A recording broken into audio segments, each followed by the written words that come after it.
Creditors, when a financial restructuring heads south. Previously, I've blogged about the personal bankruptcy process in Canada and the corporate bankruptcy process in Canada.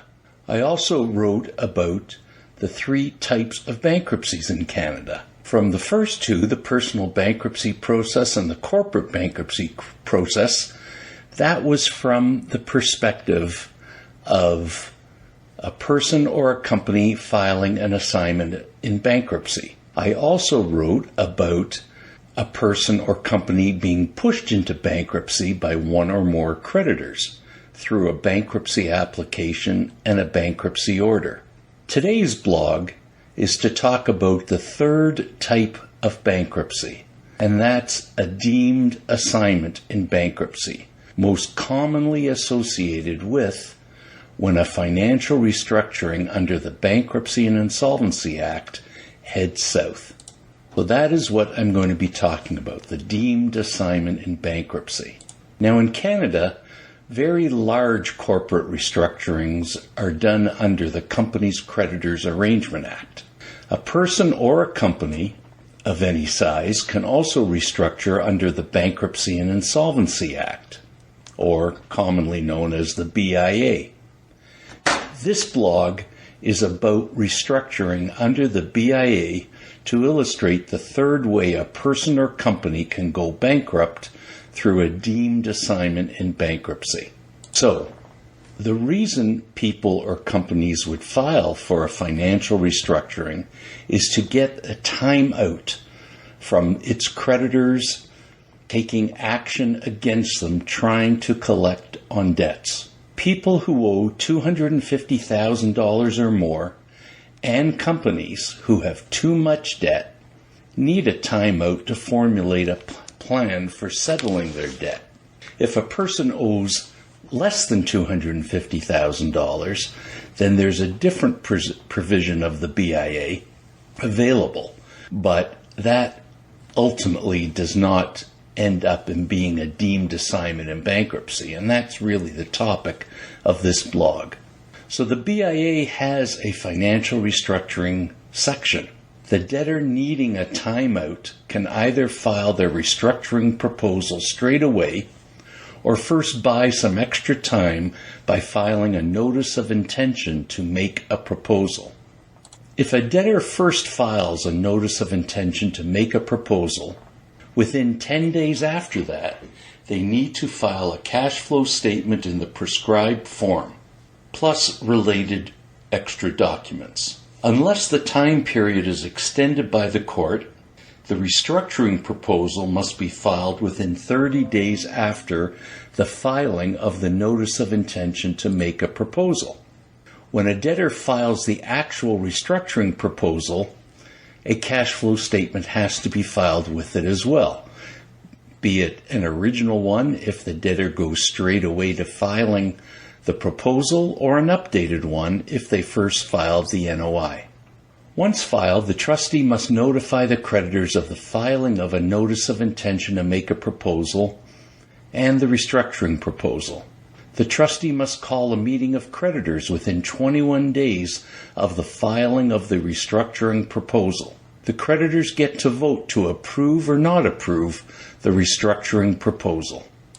Creditor acceptance is by voting and must be in the requisite majority, calculated as a simple majority in number and at least 2/3 of the dollar value of all claims voting either in person at the meeting or by proxy and voting letter delivered to the trustee prior to the start of the meeting.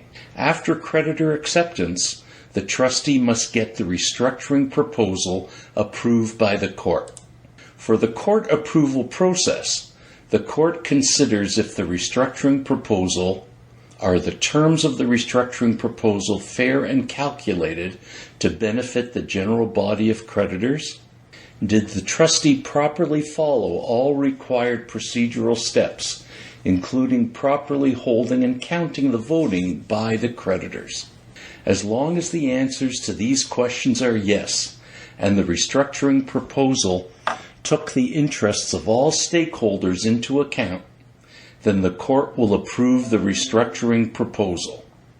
Then the company or the person must successfully complete it, including making all payments required under the restructuring proposal.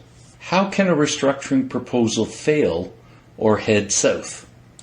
A financial restructuring plan under the BIA can fail if the person or company fails to file the required cash flow statement and related documentation within the 10-day period after the filing of the notice of intention to make a proposal, or the debtor fails to file a financial restructuring proposal within the 30-day time limit after the filing of the notice of intention to make a proposal, or such greater time period authorized by the court, or the requisite majority of creditors voting do not accept the restructuring proposal, or the court does not approve the restructuring proposal, or the restructuring proposal is accepted by the creditors and approved by them, but the debtor fails to make the payments and do any other things contained in the restructuring proposal. Under the following situations, the person or company will be deemed to have filed an assignment in bankruptcy if the person or company fails to file the required cash flow statement, the debtor fails to file the financial restructuring proposal on time, the requisite majority of creditors voting do not accept the restructuring proposal, or the court does not approve the restructuring proposal. Under any of these conditions, the person or the company is automatically deemed to have filed an assignment in bankruptcy. For the personal bankruptcy process, you can go back and review my earlier blog. And for what the corporate bankruptcy process is, you can do the same thing. When the restructuring proposal is accepted by the creditors and approved by the court, but the debtor fails to make payments or do any of the other things contained in the restructuring proposal, unlike the other events of default, there is not an automatic deemed assignment in bankruptcy. Rather, the trustee has to give notice to the debtor, and if there are any, the inspectors in the restructuring. The person or company attempting to restructure then has 30 days to remedy the default. If they do not remedy the default after the 30-day period, then the trustee has to issue a notice of default which is sent to the debtor, the creditors, and the superintendent of bankruptcy. After giving notice of default, the trustee does not have to do anything else. Any creditor can then bring a court motion to annul the restructuring proposal. If the trustee has the funding to do so and is directed by the inspectors, the trustee can also bring that motion. If the motion is brought and is successful, then and only then is the company deemed to have filed an assignment in bankruptcy. But if nobody brings the motion, the company actually just floats out there, and the trustee is entitled to go for taxation of its receipts and disbursements, make whatever distribution it can with the funds on hand, and then go get its discharge. So to recap, the 3 types of bankruptcies in Canada are filing an assignment in bankruptcy, a bankruptcy application and the issuance of a bankruptcy order, and as explained in this blog, a deemed assignment in bankruptcy. Creditors. I hope you enjoyed the video. The Ira Smith team is available to help you at any time.